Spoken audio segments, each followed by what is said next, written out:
Dunia ini bukanlah tempat tinggal kita. Tempat tinggal kita yang sebenarnya ada di dalam kerajaan sorga. Rindukah kita pulang ke rumah sorgawi kita? Mari kita nikmati kebenaran firman Tuhan dari seri Renungan Harian Pulang ke Rumah. Selamat menikmati.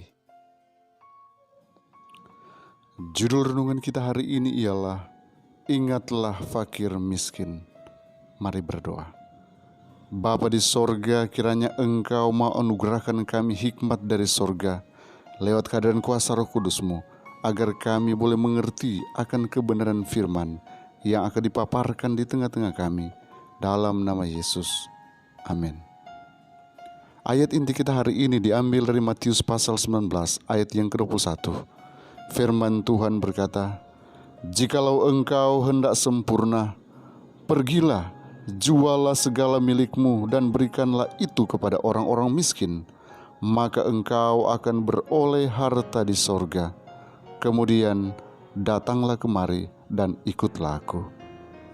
Saudaraku, kalau kita benar-benar mewakili tabiat Kristus, maka setiap unsur mementingkan diri harus dibuang dari dalam jiwa. Dalam melaksanakan pekerjaan yang sudah dipercayakannya kepada kita, maka kita harus menyerahkan segala sesuatu yang dapat kita hemat. Kemiskinan, duka cita dalam banyak keluarga perlu kita perhatikan. Demikian juga orang yang sengsara dan menderita harus ditolong. Kita hanya mengetahui sedikit penderitaan manusia yang ada di sekeliling kita. Tetapi apabila kita mempunyai kesempatan, haruslah kita siap memberi pertolongan langsung kepada orang-orang yang sudah sangat terdesak.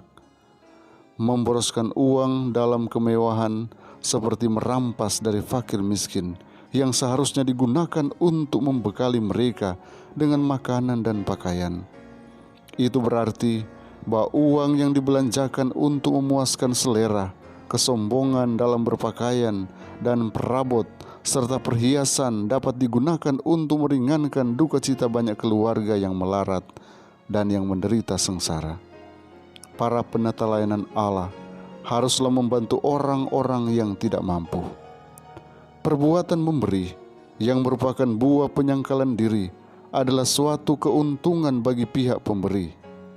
Perbuatan itu mendidik kita supaya kita dapat memahami pekerjaan Dia yang dulu suka mengamalkan kebajikan, menolong orang yang menderita, dan mencukupkan keperluan orang yang tidak mampu. Memberi dengan teratur dan tetap, yang didorong oleh roh penyangkalan diri, adalah obat dari Allah untuk melawan dosa yang bagaikan kanker, yaitu sifat mementingkan diri sendiri dan sifat serakah. Allah telah menyusun rencana untuk memberi secara sistematis untuk membiayai pekerjaannya dan meringankan kebutuhan orang yang sedang menderita dan yang berkekurangan. Ia telah menetapkan bahwa memberi harus menjadi suatu kebiasaan supaya dapat melawan dosa keserakahan yang berbahaya untuk menyesatkan. Memberi dengan terus-menerus sangat berfaedah melumpuhkan keserakahan yang membawa maut itu. Memberi secara teratur dimaksudkan Allah untuk menarik kekayaan orang yang serakah, sebagaimana cepatnya mereka memperoleh dan menyerahkan itu kepada Allah, pemilik yang sesungguhnya dari segala harta kekayaan tersebut. Pelaksanaan yang tepat dari rencana memberi dengan teratur sungguh melumpuhkan sifat serakah dan menguatkan sifat suka memberi dengan teratur. Kalau kekayaan semakin bertambah-tambah, walaupun menyebut dirinya beribadat, ia mengikatkan hatinya kepada kekayaan itu, dan semakin besar kekayaan mereka, maka makin kecil jumlah pemberian mereka ke dalam perbenaran Tuhan. Demikian caranya kekayaan itu mengakibatkan orang menjadi kikir, dan demikian pula caranya penimbunan kekayaan memupuk sifat serakah. Sifat yang buruk ini menjadi kuat oleh karena dipupuk secara aktif. Allah mengetahui bahaya yang kita hadapi. Itulah sebabnya disediakan alat untuk melindungi kita dan mencegah supaya tidak binasa. Ia menuntut supaya kita giatkan memberi secara teratur.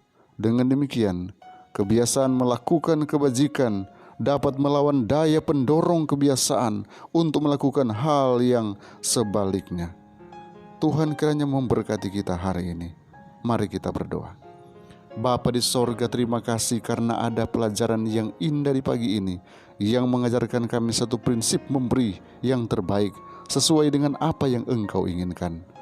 Kami mau berkarya bagimu hari ini. Kami siap melakukan pekerjaan kami hari ini. Namun sebelumnya, kami menyerahkan seutuhnya hidup kami hanya di bawah kendali-Mu. Engkau tetap pegang tangan kami, terus bawa kami kepada kemenangan dan kemenangan. Apapun yang akan kami lakukan sepanjang hari ini diberkati Tuhan, dan sukses kami selalu raih. Hindarkan selalu umat-umat Tuhan dari COVID-19. Jaga mereka, lindungi mereka. Biarlah mereka dipenuhi dengan sukacita di dalam melakukan aktivitas mereka. Sekalipun kami di tengah-tengah COVID-19, tapi Tuhan tetap memagari kami. Tuhan akan hindarkan kami dari sakit penyakit, kecelakaan yang mudah berlaku bagi kami. Karena kami menyerahkan total hidup kami hanya dalam nama Yesus Tuhan dan Juru Selamat kami. Amin.